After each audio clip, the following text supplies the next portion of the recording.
और चलिए आगे बढ़ते बात करेंगे पश्चिम बंगाल की सियासत से जुड़ी हुई बड़ी खबर की। हुमायूं कबीर की यात्रा को पुलिस ने अनुमति नहीं दी है और अब ये वजह है कि वो बाबरी यात्रा जो निकालने जा रहे थे उसके बदले पैदल मार्च निकालेंगे और इसकी जो दूरी होगी वो सिर्फ 22 किलोमीटर की ही होगी। सुबह 10 बजे का वक्त बताया जा रहा है जब उनकी यात्रा की शुरुआत होगी, लेकिन सबसे बड़ी बात है कि वो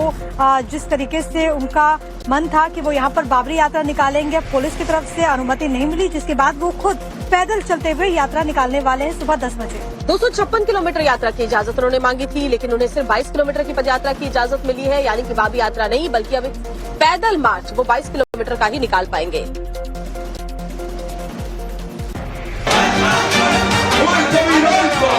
पश्चिम बंगाल चुनाव से पहले बाबरी यात्रा के बहाने हुमायूं कबीर जो सियासी माहौल बनाने की कोशिश में थे, फिलहाल उस पर ममता सरकार की पुलिस ने रोक लगा दी है। जनता उन्नयन पार्टी के अध्यक्ष आज से जो 265 किलोमीटर लंबी बाबरी यात्रा पर जाने वाले थे, जिसकी शुरुआत वो नदिया जिले के पलाशी से करते और उनकी यात्रा नॉर्थ दिनाजपुर के इटाहर में खत्म होती, अब हुमायूं कबीर की ये यात्रा महज 22 किलोमीटर के पैदल मार्च में तब्दील हो गई है। पुलिस से ग्रीन सिग्नल नहीं मिलने के बाद हुमायूं कबीर अब सिर्फ प्लासी स्मारक से बाबरी मस्जिद तक पदयात्रा निकालेंगे। पोस्टपोन पूरा नहीं किया और थोड़ा जो 235 किलोमीटर जो जाने वाला का बात था, जो मुर्शिदाबाद छोड़ के मालदा उत्तर दिनाजपुर का इटाहर तक, तो वो छोड़ के मेरा नदिया से पलासी से शुरू होके 22 किलोमीटर पैदल से मैं बाबरी यात्रा करेगी। सुबह 10 बजे शुरू होगी और 50,000 आबादी को लेके एक रिपोर्ट के मुताबिक जिस रूट पर जेयूपी चीफ की प्रस्तावित बाबरी यात्रा थी, उसी रूट पर बोर्ड की परीक्षाएं हैं, जिसको देखते हुए पुलिस ने यात्रा को मंजूरी देने से इनकार कर दिया। वहीं मुर्शिदाबाद हिंसा को लेकर ममता सरकार को सुप्रीम कोर्ट से बड़ा झटका लगा है। देश की सबसे बड़ी अदालत ने एनआईए जांच में दखल से इनकार कर दिया है और कहा कि राज्य सरकार चाहे तो हाई कोर्ट का रुख कर सकती है।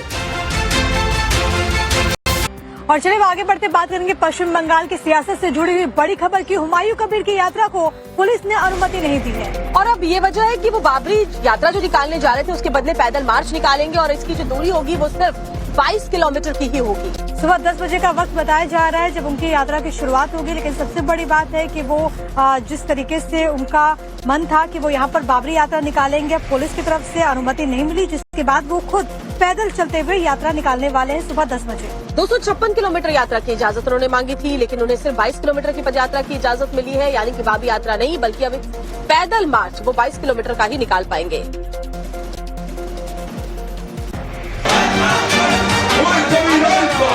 पश्चिम बंगाल चुनाव से पहले बाबरी यात्रा के बहाने हुमायूं कबीर जो सियासी माहौल बनाने की कोशिश में थे, फिलहाल उस पर ममता सरकार की पुलिस ने रोक लगा दी है। जनता उन्नयन पार्टी के अध्यक्ष आज से जो 265 किलोमीटर लंबी बाबरी यात्रा पर जाने वाले थे, जिसकी शुरुआत वो नदिया जिले के पलाशी से करते और उनकी यात्रा नॉर्थ दिनाजपुर के इटाहर में खत्म होती, अब हुमायूं कबीर की ये यात्रा महज 22 किलोमीटर के पैदल मार्च में तब्दील हो गई है। पुलिस से ग्रीन सिग्नल नहीं मिलने के बाद हुमायूं कबीर अब सिर्फ प्लासी स्मारक से बाबरी मस्जिद तक पदयात्रा निकालेंगे। पोस्टपोन पूरा नहीं किया और थोड़ा जो 235 किलोमीटर जो जाने वाला का बात था, जो मुर्शिदाबाद छोड़ के मालदा उत्तर दिनाजपुर का इटाहर तक, तो वो छोड़ के मेरा नदिया से पलासी से शुरू होके 22 किलोमीटर